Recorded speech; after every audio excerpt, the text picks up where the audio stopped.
You're going to love this. I recently sat down with world-renowned psychologist and author Dr. Jordan Peterson. We talked about a number of things, including education versus indoctrination, and his mission to fight the far-left woke agenda in schools, maybe your school, as well as why Gen Zs can't cut it in the workforce. Not all of you, but some of you, and how we can help them. You got a new study showing new 2023 hires are unprepared for work, they're unprepared for life. Dr. Peterson's take on all of this, especially for parents, is fascinating. Watch. When this study popped up, we thought, you got to weigh in on this. They say that Gen Zers come in, they're sincere, but if they have no necessary instinct on what to do next, find them a lot sitting idly by waiting for instructions on what to do next. Does that make sense to you? Something about this generation that would have trouble being self-motivated? Well, I think that if you set up an education system that's designed to do nothing but demoralize young people and to convince them that their ambition is dangerous and, well, even world-threatening for that matter, a manifestation of patriarchal oppression on the social front, and then a danger to the survival of the planet on the natural front, then, and you don't do anything to foster that ambition and to channel it into a manner that might be productive and to tell young people why their ambition might be useful, then you're going to get exactly that. So you hit what you aim at if you try hard enough, and the education system has been trying to demoralize people for 60 years. One of the things that really stuns me, you know, I haven't been able to figure this out yet. I've been trying to talk to Republican governors about this. I cannot understand why conservatives have been daft enough to allow the faculties of education to retain their hammerlock on teacher certification for the last 60 years. It's insane. You mean the criteria to get the certification and what's in it? You have to be trained in a faculty of education to become a teacher. Why? They're the most woke element of the entire rotten university carcass, and they have the hammerlock on 50% of the state budgets. You know, the conservatives are always complaining about the culture war. It's like, well, you handed all the young people to the faculties of education, right? Their research is terrible. It's low rate. Their students are generally very incompetent, comparatively speaking, on the academic front. You know, it's foolish, and this is the outcome. It's not surprising. And it's a way to work on the foundation. And when you have an RNC chair or a DNC chair, if you have an agenda, that's what to work on. Don't get Mr. and Mrs. Candidate elected. Start focusing on the direction you want the country in, and find out how to give people an education that will allow them to at the very least think, but not what to think. Well, the left-wingers in the 1960s were far-seeing enough, the more radical types, to envision a decades-long march through the institutions, right? And one of their goals was the capture of educational institutions, and that's happened completely. And that's been absolutely abetted by conservatives who tend to get lost in the details. And well, then you think now you have young people who are demoralized and directionless.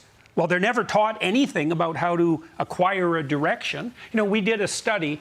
I used this program I developed called Future Authoring. We did a study where we had 3 studies, actually, where we had university students sit down essentially for 90 minutes. Right. 90 minutes, this was it. And write out a goal, a series of goals for their life, right? Who could they be in 5 years across 7 important dimensions of their life? And where might they be that would be terrible if they didn't get their act together?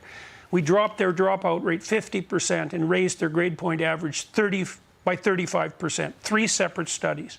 So that's all you have to do if you want to motivate young people, is to teach them a bit of visionary discipline and encourage it. And we do the opposite of that. Plus, we terrify them. Trigger warnings. We tell them that everything's dangerous. You talked about accommodation. So someone has ADD, they're told. Dyslexia or other things. Yeah. In the public school now, there's a lot of accommodations. I'm going to give you more time for your test. Yeah. Or things to that nature. I have trouble tracking across the line.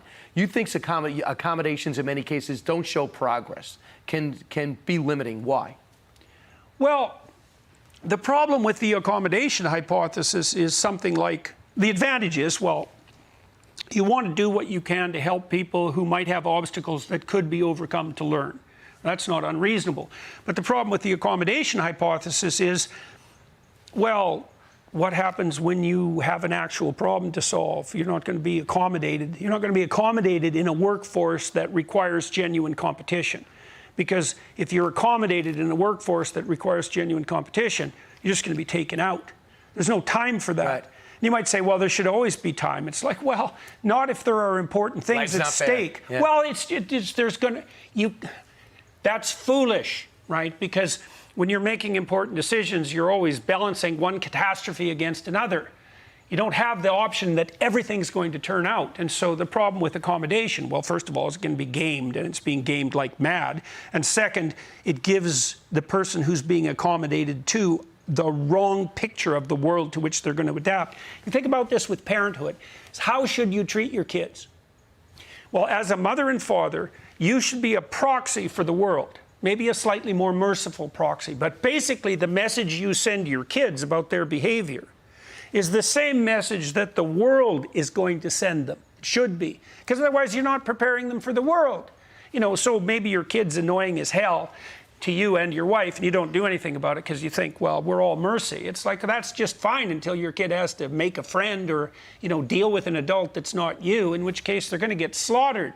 There's nothing merciful about that. And if you accommodate people beyond what the environment itself would allow, you misinform them about the world they're going to inhabit. And plus, it can be gamed, and it's being gamed constantly. Online school, you and your daughter working together. Yeah. What should we know, and how do we get it? Well, we've got about 30 courses recorded so far in a studio in Miami. They look very good. They're very professionally produced. We're trying to find the best lecturers in the world. So if you think you're a good lecturer and you want to participate, give that some thought. That's Peterson Academy. We hope we'll be ready to roll in November. We want to make sure that we have the best lectures that we can possibly provide on the most germane topics, and then we're going to ally that with a very stringent testing and accrediting system so that if you are a graduate of this particular institution, the people who hire you will know that you learned what you were aiming at learning and that you did the proper work. And that's extraordinarily important because employers need to know that. Absolutely. Dr. Jordan Peterson, I know you had a few hurdles to clear to get here. I really appreciate your time. I know our audience does. Best success coming your direction. And, well, if you want to go see you in person, just go to JordanBPeterson.com. Dr. Peterson, thanks so much. Hey, you bet. Great to see you, sir. Thanks for the invitation. All right. Pretty cool, right? Don't miss the second part of my interview with Dr. Jordan Peterson. Next week on One Nation, we discuss the key to happiness. If you have a goal and you see yourself taking steps towards it, that is what produces positive emotion and positive motivation, that enthusiastic desire to get up and go. And it also stops anxiety. All right.